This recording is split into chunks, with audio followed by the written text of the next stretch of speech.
morning and welcome to Rising. We are back with some new content, just 2 more shows before we end this year, 2024, and head on to 2025. I am joined again by Niall. How was your holiday, my friend? My holidays were excellent. I was in Ireland, I was in London, a little bit of trouble at airports, but otherwise enjoyable. And yourself? I had a great Christmas, actually. I was back in the Detroit area visiting my father, and now here we are, back at the desk, ready to discuss the news. Here we are, raring to go. So, Robby, what's on your radar?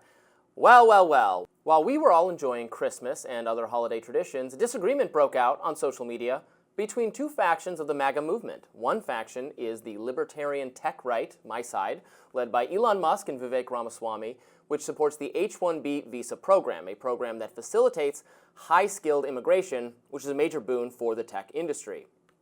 Now, the other faction, represented by Steve Bannon and Laura Loomer, is the more nationalist and restrictive right, which favors reducing not just illegal immigration, but also legal immigration policies like the visa program, so as to create more employment opportunities for American workers, even if it's more expensive for the tech companies themselves.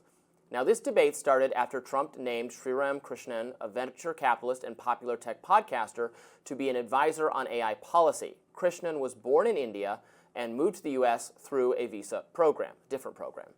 Krishnan is not a particularly controversial person, but nevertheless, the appointment was met with derision from Loomer and Bannon, who accused Trump of selling out the movement and siding with tech oligarchs who want to import workers from other countries. Now, some in their cohort even said that Trump is being manipulated or puppet mastered by Elon.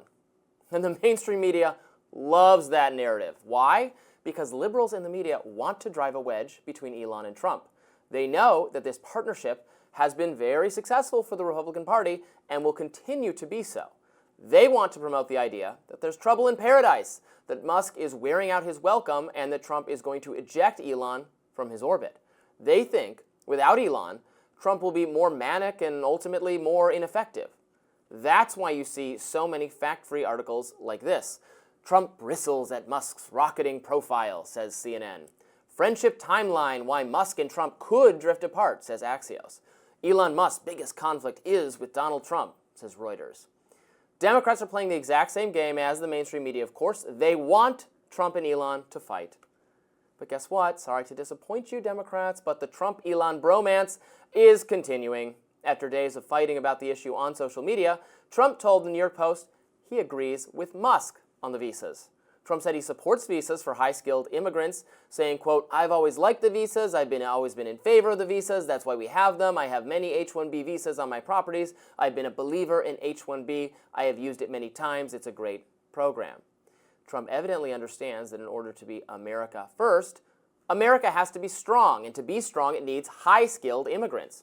That doesn't mean immigrants should get priority or benefit from favorable policies that unfairly punish the native-born Americans. Musk, in fact, supports reforming the program so that companies are not incentivized to take in only foreign workers. We don't want to import everyone, and we don't want to wreck our social services with floods of illegal immigrants, but we do want the best and brightest minds working here in this country, making America a richer and more advanced place. That's good for Elon Musk, it's good for Donald Trump, it's good for you and me. But those in the MAGA coalition who want more restrictions on immigration, well, they are welcome to make their case, and they have contributed meaningfully to this discussion by exposing some unfortunate loopholes in the process that do in fact need to be addressed, as Elon concedes. This is what healthy debate looks like. As Glenn Greenwald observed, watching this conversation unfold, media liberals still can't comprehend the Trump supporters, whom they have relentlessly depicted as blindly loyal leader-worshipping fascist cult, have actual ideological and policy differences that they air. It's Democrats who march in lockstep with virtually no dissent. And as Cenk Uygur put it, I agree with Elon Musk and Vivek Ramaswamy about the H-1B visas, but I love the rebellion against them because it shows that MAGA is thinking for itself. I disagree with the right-wing populists here because I think it's awesome that the most talented engineers across the world want to come here, and I think they make us stronger because we get to take the top talent of all the other countries. That's the great advantage of being American, and we shouldn't throw it away. But this fight shows that MAGA is not a monolith, and that is a great thing. They are both right. Debate and dissent are healthy for political movements. The right is not a monolith. There is room for both the libertarian nationalists and the hardline nationalists in this coalition.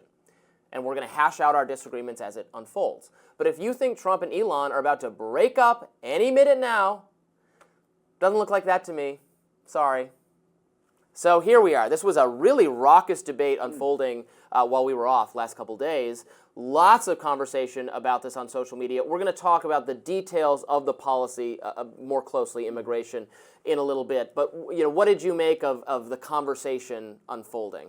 So first of all, I know we're going to leave the policy discussion till a little bit later, but I do think we have to say at the outset, Trump's argument that he has always liked the visas simply isn't true. In 2016, he proposed getting rid of these visas. Now, we'll get into the pros and cons of that for a second. I do think it is good to have frank debates, and there is a genuine difference of opinion here, as you laid out, between the more restrictionist nationalistic side and the more, however you want to characterize it, libertarian or just generally wanting people to come here who have these special skills. I guess the point that I would make, not really differing, but putting the emphasis in a different place, is this is has not been some very high-minded, let us ponder the merits of this policy debate. I mean, Elon tweeting that people should go and F yourself in the face to his critics. A reference to a terrific movie, Tropic Thunder, which probably many in the audience have seen, when what Tom Cruise's character hangs up on the people holding Derek Zoolander hostage. Now I'm switching movies, and says that. Okay. It's a terrific line delivery. I did not catch the movie reference. So good. But nonetheless, I mean, that's the kind of level we're at here. Steve Bannon pushing back, calling Elon Musk a toddler, suggesting that people should look after his wellness or have a wellness check on him following those debates. Laura Loomer goes on Bannon's podcast. She makes this direct appeal to the President-elect of the United States to help get her blue check mark back, which was taken away from her by Elon Musk, she says wrongly. It's interesting to me from a very different perspective, my very different political perspective, looking at Laura Loomer making, I think, legitimate criticisms. I mean, I dislike Laura Loomer for all the reasons you would expect me to dislike her, but suggesting that Musk is sort of, this idea that he's a free speech absolutist is just a kind of pose, and that he's perfectly willing to punish people who express views with which he disagrees. I didn't look at the details of her specific case or grievances closely enough to determine whether I think she's right. I will say, yes, similarly, I'm not the Laura Loomer fan. I think I've criticized her many times on the show, but the losing the check mark, that kind of thing, the defense given for it was that she was engaged in doxing of Krishnan by publicizing some kind of information about him, but she said, well, that's publicly available information. Yes, I was also not persuaded that she was not being retaliated against, and so even though I disagree with her, I think you ought to be careful there, especially if you've staked out commitments to free speech as Elon has. Again, I'm very much in the Elon camp of this debate, but yes, we've got to be careful not to just silence people who disagree with you, and if it looked like a little bit of the thumb being placed on the scale, but I didn't follow the specific, if she did violate some policy, then that's fine, but I think the pro-Loomer faction was saying, well, there's all sorts of people who've also publicized this information. It's not private information. So, what are you saying here? Right. I also think it is interesting. I mean, Bannon, as tends to be the case with him, seems to be loving the conflict of it all, telling Elon to bring it and all of this. But there is, beyond that, a really interesting argument going on here, where Bannon is basically making the argument that this is just about very wealthy people taking advantage of the law or taking advantage of the visa program to disadvantage native-born Americans, and furthermore to get people at lower wages. We'll get into that at a later segment, but it is, to my mind, interesting that there's such a direct and substantive split between the if you want to say nativist or nationalistic wing and the Elon Vivek wing. Right, which my wing Your appears wing. to be winning for the moment. That's a new sensation for me in the realm of politics, but I'll take it for as long as it lasts. We've got lots more to discuss today on Rising. Obviously, former President Jimmy Carter passed away yesterday, so we'll share our thoughts on his legacy and get into all sorts of other topics. Stay with us.